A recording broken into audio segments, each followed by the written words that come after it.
Hello students. Presently हम seventh unit study कर रहे हैं, that is mechanical properties of solid. और आज हम बात करेंगे हुक्स लॉ के बारे में।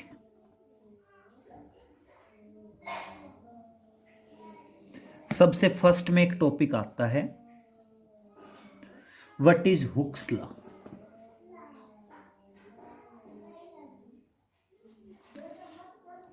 अब देखिए हुक्स लॉ क्या कहता है। हुक्स लॉ कहता है stress is directly proportional to strain, लेकिन हमेशा नहीं होता ऐसा, विद इन इलास्टिक लिमिट होगा। तो देखिए क्या करेंगे, क्या बताएंगे। According to this law, stress is directly proportional to strain. Stress is directly proportional to strain within the elastic limit. Within the elastic limit. Clear. जो स्ट्रेस है वो डायरेक्टली प्रोपोर्शनल रहेगा किसके, स्ट्रेन के। और कब रहेगा, with in the elastic limit, elastic limit के अंदर। तो सिंपल वे में कह सकते हैं कि जो स्ट्रेस है वो डायरेक्टली प्रोपोर्शनल है किसके, स्ट्रेन के। यहां पे एक प्रोपोर्शनैलिटी कांस्टेंट आता है, जनरली उसको ई से डिनोट कर देते हैं, and which is known as modulus of elasticity. तो देखिए यहां पे हम कहेंगे स्ट्रेस और साथ में एक कांस्टेंट लगा देंगे कोई भी, और क्या आ जाएगा, स्ट्रेन। तो हम सिंपल वे में ये कह सकते हैं कि जो स्ट्रेस अपॉन स्ट्रेन का रेशियो है वो बेसिकली कांस्टेंट होगा। इसको ई से डिनोट करते हैं generally, and which is known as the modulus of elasticity. इसको क्या कहा जाता है, which this constant is known as modulus of elasticity. That is modulus of elasticity. ये क्या आ गया आपका, मॉडुलस ऑफ इलास्टिसिटी आ गया। ये जो कांस्टेंट है, इस कांस्टेंट को बेसिकली हम क्या बोल देते हैं, मॉडुलस ऑफ इलास्टिसिटी बोल देते हैं। अब मैं बात करता हूं मॉडुलस ऑफ इलास्टिसिटी की मेजरिंग यूनिट की, और इसलिए आप सिंपल वे में कह सकते हैं कि जो मॉडुलस ऑफ इलास्टिसिटी है वो मॉडुलस ऑफ इलास्टिसिटी बराबर होगा स्ट्रेस अपॉन स्ट्रेन।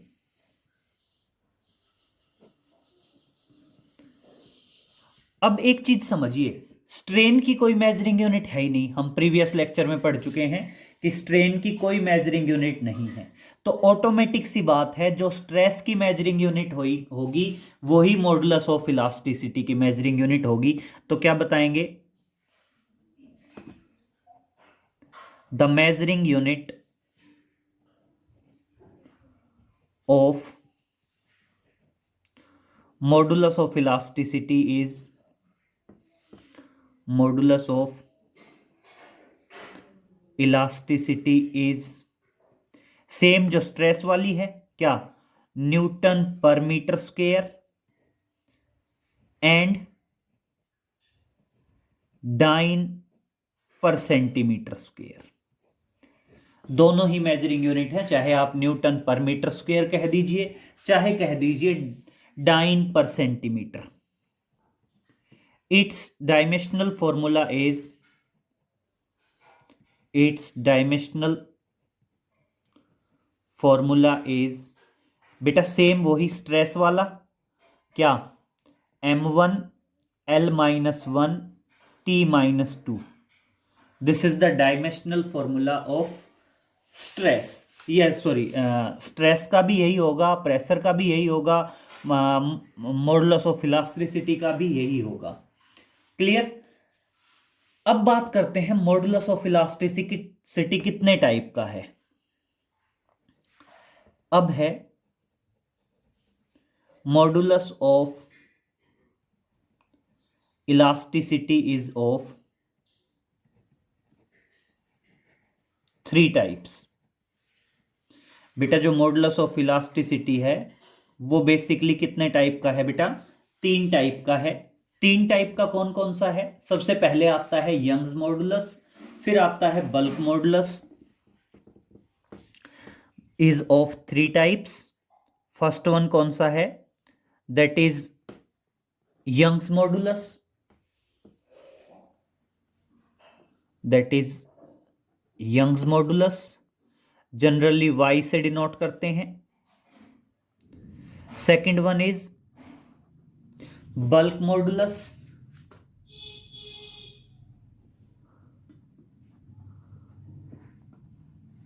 अब समझिए बेटा, बल्क मॉडुलस को किसी बुक में b से डिनोट करते हैं, किसी बुक में k से डिनोट करते हैं, कंफ्यूज नहीं होना है। एंड थर्ड है बेटा that is modulus of rigidity,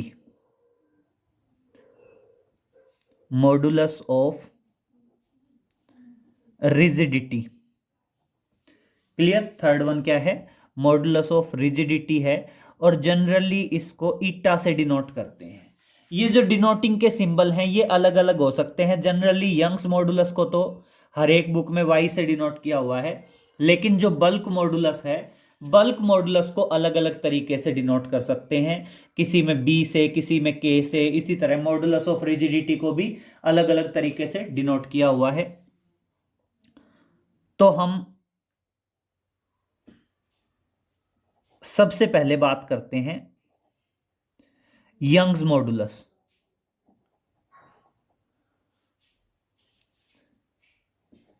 तो देखिए यंग्स मॉडुलस क्या बताएंगे बेटा? कभी भी आप ध्यान रखना, जो यंग्स मॉडुलस है और जो बल्क मॉडुलस है वो हमेशा नॉर्मल स्ट्रेस में होंगे। तो आप क्या बताएंगे, यंग्स मॉडुलस को कैसे डिफाइन कर देंगे? It is defined as the ratio of, it is defined as the ratio of normal stress to longitudinal strain। बेटा जो आपका यंग्स मॉडुलस है वो रेशियो होगा, किस किस का रेशियो होगा? That is normal stress, ratio of normal stress to the longitudinal strain. बेटा रेशियो होगा, किस किस का रेशियो होगा? Young's modulus of longitudinal strain, ratio of normal stress to the longitudinal strain. और अब देखिए यंग्स मॉडुलस जो है रेशियो है किसका? Normal stress to the longitudinal strain. और एक चीज और ध्यान रखना बेटा, नॉर्मल स्ट्रेस में भी कौन सा, या तो टेंसाइल हो या कंप्रेसिव हो, कोई एक होना चाहिए, या तो टेंसाइल या कंप्रेसिव। और देखना क्या आ जाएगा, नॉर्मल स्ट्रेस क्या आएगा? फोर्स अपॉन एरिया, और लॉन्गिट्यूडनल स्ट्रेन क्या आएगा? चेंज इन लेंथ अपॉन ओरिजिनल लेंथ। और इस तरह से अगर हम बात करें तो यंग्स मॉडुलस किसके बराबर हो जाएगा? यंग्स मॉडुलस हो जाएगा force into length upon area into change in length, area into change in length. और बेटा ध्यान रखना ये अपने आप में मॉडुलस के टाइप्स हैं, तो इसका जो मेजरिंग यूनिट है, डायमेंशनल फॉर्मूला है, वो same as that of modulus of elasticity के बराबर ही होगा। तो आप ध्यान रखेंगे यंग्स मॉडुलस का डायमेंशनल फॉर्मूला एंड जो मेजरिंग यूनिट है वो same as that of modulus of elasticity ही रहेगी। क्लियर? इसके अलावा बेटा ध्यान रखना जनरली यंग्स मॉडुलस सिर्फ और सिर्फ सॉलिड के साथ डील करते हैं यंग्स मॉडुलस को। और एक चीज नोट में डालेंगे कि Young's modulus of rigid body is infinite. Note में एक पॉइंट डालेंगे, that is Young's modulus of perfectly rigid body और perfectly rigid body is infinite. Perfectly rigid body के लिए क्या रहेगा? इनफाइनाइट रहेगा। क्लियर? परफेक्टली रिज्ड बॉडी के लिए क्या रहेगा? इनफाइनाइट रहेगा। क्लियर हुआ ये? तो एक यंग्स मॉडुलस कंप्लीट। नेक्स्ट आगे चलते हैं बल्क मॉडुलस पे। एक थोड़ा सा ध्यान रखना बेटा, सॉलिड पे तीनों मॉडुलस अप्लाई होंगे, Young's, bulk, modulus of rigidity. लेकिन लिक्विड और गैस के लिए सिर्फ और सिर्फ बल्क मॉडुलस एप्लीकेबल होता है। आगे देखिए, नेक्स्ट आते हैं बल्क मॉडुलस पे।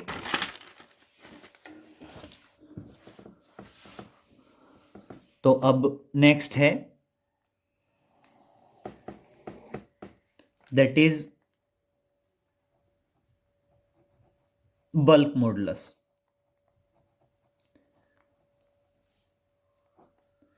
सेम इसी तरह बल्क मॉडुलस को कैसे डिफाइन करेंगे बेटा? बल्क मॉडुलस को बताएंगे इट इज द रेशियो। जैसे हमने यंग्स मॉडुलस में क्या बताया था? यंग्स मॉडुलस में बताया था it is defined as the ratio of. तो इसी तरह बताएंगे बल्क मॉडुलस में क्या होगा? It is defined as the ratio of, defined as the ratio of normal stress to the volumetric strain. क्या होगा? रेशियो होगा। किस किस का रेशियो होगा? आप सिंपल बता देंगे, it is the ratio of that is normal stress to the volumetric strain. Ratio होगा normal stress to the volumetric strain. Clear? और बल्क मॉडुलस को हमने बताया था के से डिनोट कर सकते हैं। तो रेशियो आ गया, किसका रेशियो आ गया? Normal stress to the volumetric strain, या वॉल्यूम स्ट्रेन भी बोल सकते हैं इसको। और यहां पे जो नॉर्मल स्ट्रेस होता है वो बेसिकली आपका क्या होता है बेटा? हाइड्रोलिक स्ट्रेस भी होता है। वो बेसिकली क्या होता है आपका? हाइड्रोलिक स्ट्रेस भी होता है।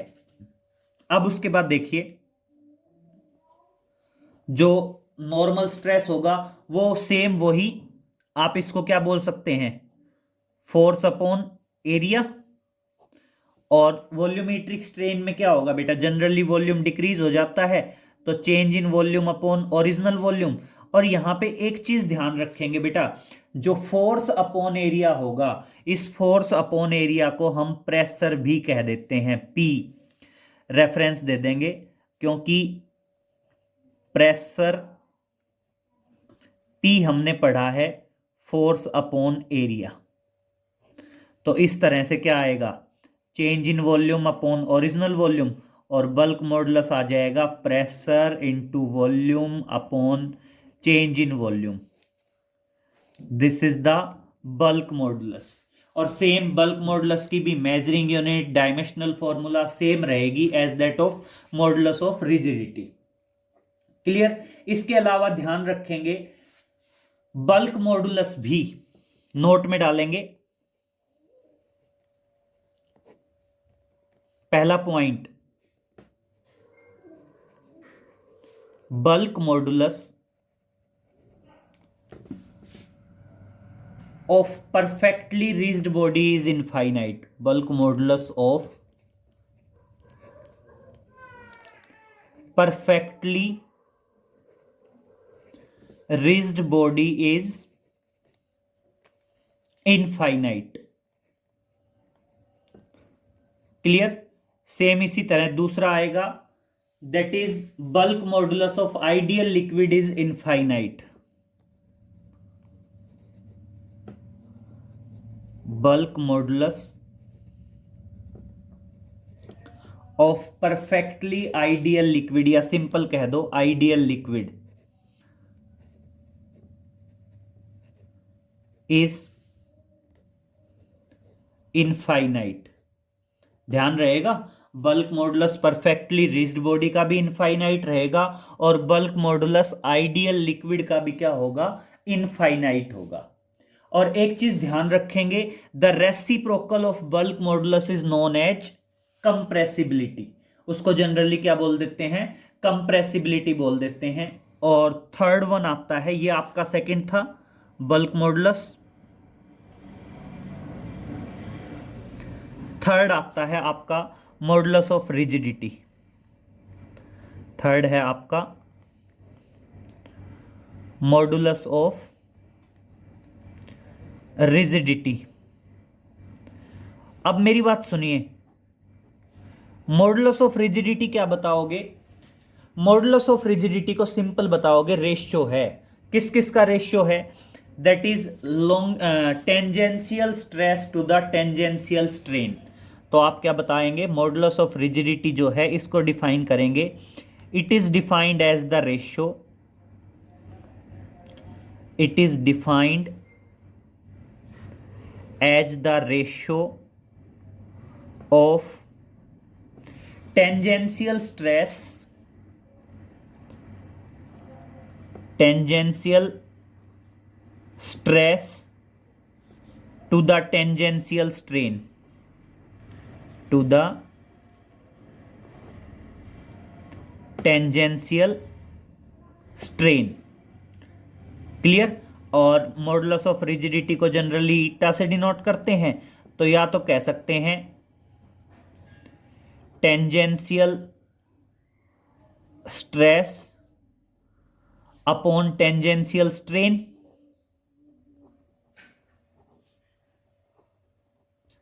ठीक है, या फिर कहेंगे इसको that is shearing stress, shearing कह दो या शीयर कह दो, shear stress to the shearing strain. Clear हुआ? अब उसके बाद देखिए, जनरली स्ट्रेस तो स्ट्रेस है, वही आएगा, फोर्स अपॉन एरिया। और स्ट्रेन को किससे डिनोट करते हैं? जनरली थीटा से या फाई से डिनोट करते हैं। और इस तरह से मॉडुलस ऑफ रिजिडिटी क्या आ जाएगा? F upon A into phi. और इसका डायमेंशनल फॉर्मूला क्या रहेगा? Same as that of modulus of elasticity. जो मॉडुलस ऑफ इलास्टिसिटी है वही इसका भी रहेगा। क्लियर? अब उसके बाद देखिए, ये आपका आ गया मॉडुलस ऑफ रिजिडिटी। अब एक पॉइंट नोट में डालना, कंप्रेसिबिलिटी। एक पॉइंट नोट में डालेंगे, दैट इज कंप्रेसिबिलिटी। तो कंप्रेसिबिलिटी क्या बताएंगे? दैट इज कंप्रेसिबिलिटी, कंप्रेसिबिलिटी, ठीक है। अब देखिए कंप्रेसिबिलिटी क्या बता देंगे? कंप्रेसिबिलिटी सिंपल लिख देंगे, the reciprocal of Young bulk modulus of elasticity is known as compressibility. तो क्या बताएंगे? The reciprocal of bulk modulus of elasticity, bulk modulus of elasticity is known as compressibility। इसको क्या बोलते हैं? कंप्रेसिबिलिटी बोलते हैं। क्लियर? अब आगे चलिए,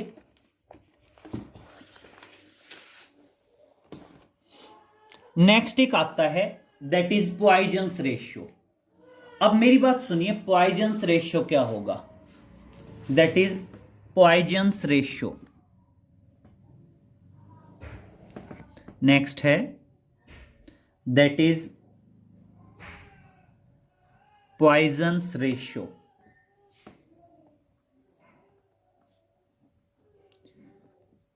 बेटा नाम से ही पता चल रहा है, रेशियो। अब समझिए, पॉइजन्स रेशियो को जनरली सिग्मा से डिनोट करते हैं, और ये रेशियो होता है lateral strain to the longitudinal strain. Ratio of lateral strain to the longitudinal strain, ratio होगा किस किस का, lateral strain to the longitudinal strain, lateral strain to the longitudinal strain. Clear. अब उसके बाद देखो डिफाइन भी ऐसे ही कर देंगे, it is defined as the ratio of, it is defined as the ratio of lateral strain to the longitudinal strain, to the longitudinal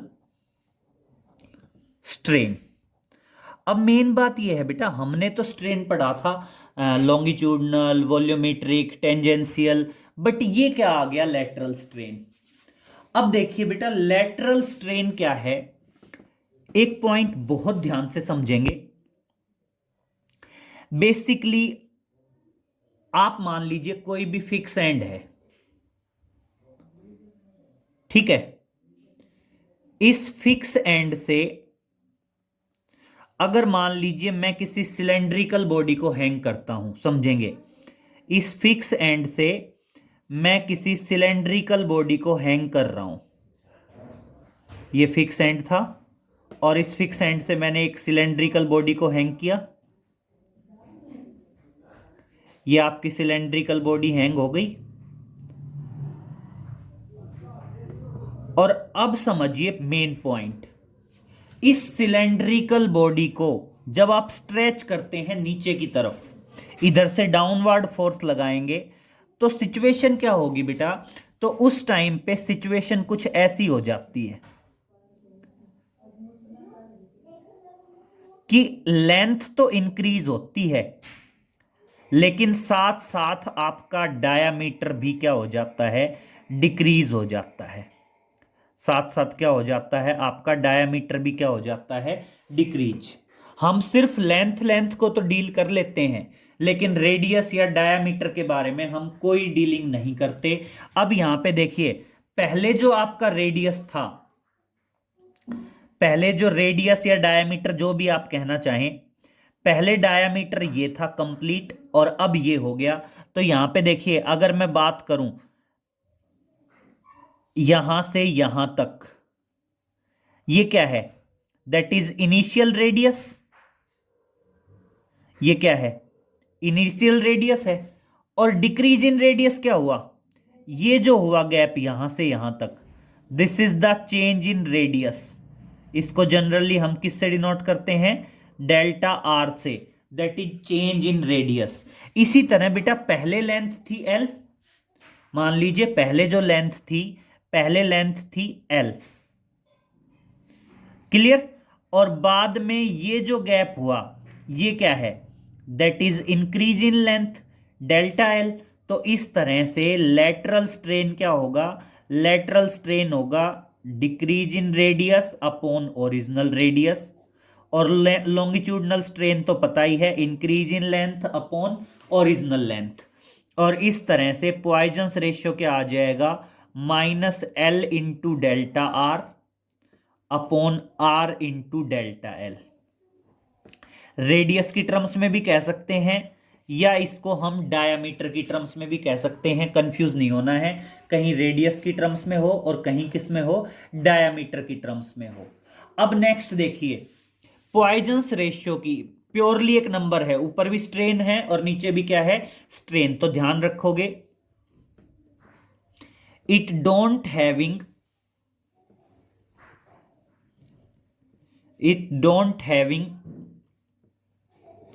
any measuring unit and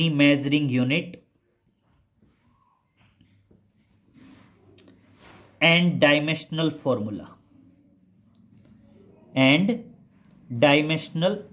इसकी ना कोई मेजरिंग यूनिट है और ना ही कोई डायमेंशनल फॉर्मूला है। अब मैं कुछ पॉइंट्स बता रहा हूं, वो आप नोट में डालेंगे। सबसे पहला पॉइंट, ये जो सारे पॉइंट हैं इंपॉर्टेंट हैं। पहला point, theoretical value of Poisson's ratio. क्या बताएंगे, that is theoretical value of that is theoretical value of Poisson's ratio is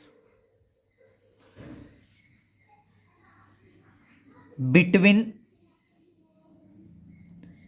-1 and 0.5, -1 and 0.5। दूसरा,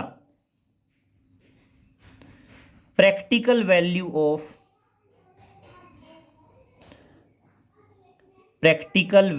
of Poisson's ratio is between 0 and 0.5। Poisson's ratio की जो theoretical value है वो तो -1 से लेके 0.5 तक है, और प्रैक्टिकल वैल्यू जो है वो 0 से लेके और 0.5 तक है। इसके अलावा ध्यान रखेंगे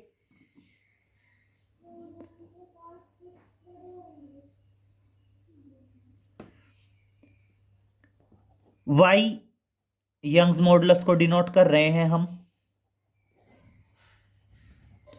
y से किसको डिनोट कर रहे हैं? यंग्स मॉडुलस को। k से किसको डिनोट कर रहे हैं? बल्क मॉडुलस को। ईटा से किसको डिनोट कर रहे हैं? मॉडुलस ऑफ रिजिडिटी को।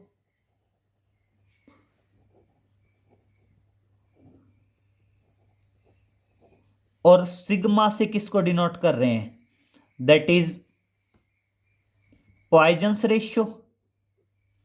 सिग्मा से किसको डिनोट कर रहे हैं? पॉइजन्स रेशियो को डिनोट कर रहे हैं। अब ध्यान रखना, third point, solid having all the modulus of elasticity, solid having all the modulus of elasticity, that is Young's modulus, bulk modulus and modulus of rigidity। एक सॉलिड के अंदर तीनों मॉडुलस ऑफ इलास्टिसिटी हो सकते हैं। यंग्स मॉडुलस भी हो सकता है, बल्क मॉडुलस भी हो सकता है, और मॉडुलस ऑफ रिजिडिटी भी हो सकता है। बट फ्लूइड्स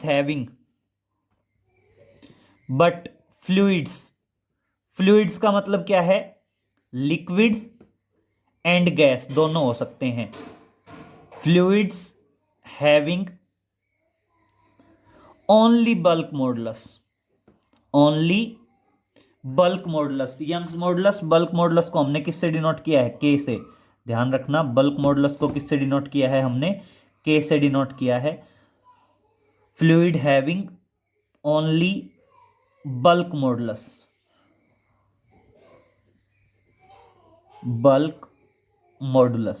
और बल्क मॉडुलस कौन सा है? दैट इज के से डिनोट कर रहे हैं ना बल्क मॉडुलस को।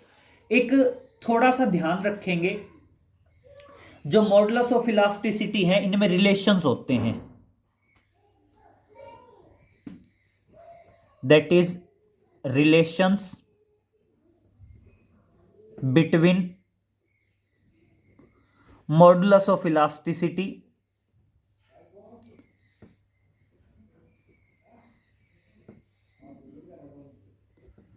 And Poisson's ratio. हम रिलेशन बता रहे हैं किसमें? जो आपके तीनों मॉडुलस ऑफ इलास्टिसिटी हैं उनमें, एंड पॉइजन्स रेशियो में। और ये रेशियो देखिए बेटा क्या है? Young's modulus is equal to, ये कंफ्यूज मत होना, बल्क मॉडुलस को के से भी लिख देते हैं, बी से भी लिख देते हैं, तो इसमें कंफ्यूज नहीं होना है। Young's modulus is equal to 3 into bulk modulus. K से डिनोट कर दो चाहे बी से डिनोट कर दो, कंफ्यूज नहीं होना है। Young's modulus is equal to 3 bulk modulus into 1 minus 2 into Poisson's ratio. Clear? Next है सेकेंड, एक रिलेशन है, Young's modulus is equal to 2 into modulus of rigidity क्या है? 2 into modulus of rigidity into 1 plus sigma, sigma मतलब Poisson's ratio. Clear? Next आया Poisson's ratio is equal to, किसके equal to होगा? 3 into bulk modulus minus 2 into modulus of rigidity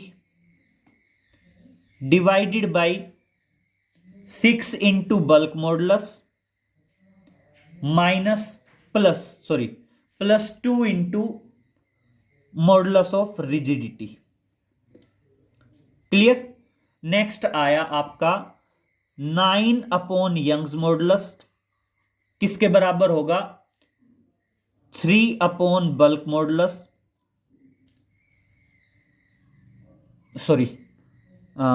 3 upon modulus of rigidity रहेगा भैया, ऐसे देख लो। 9 upon Young's modulus is equal to 3 upon modulus of rigidity plus 1 upon bulk modulus. Clear? इतना कर लेंगे, बाकी आगे नेक्स्ट लेक्चर में और फर्दर कैरिड आउट करेंगे। Okay, thank you.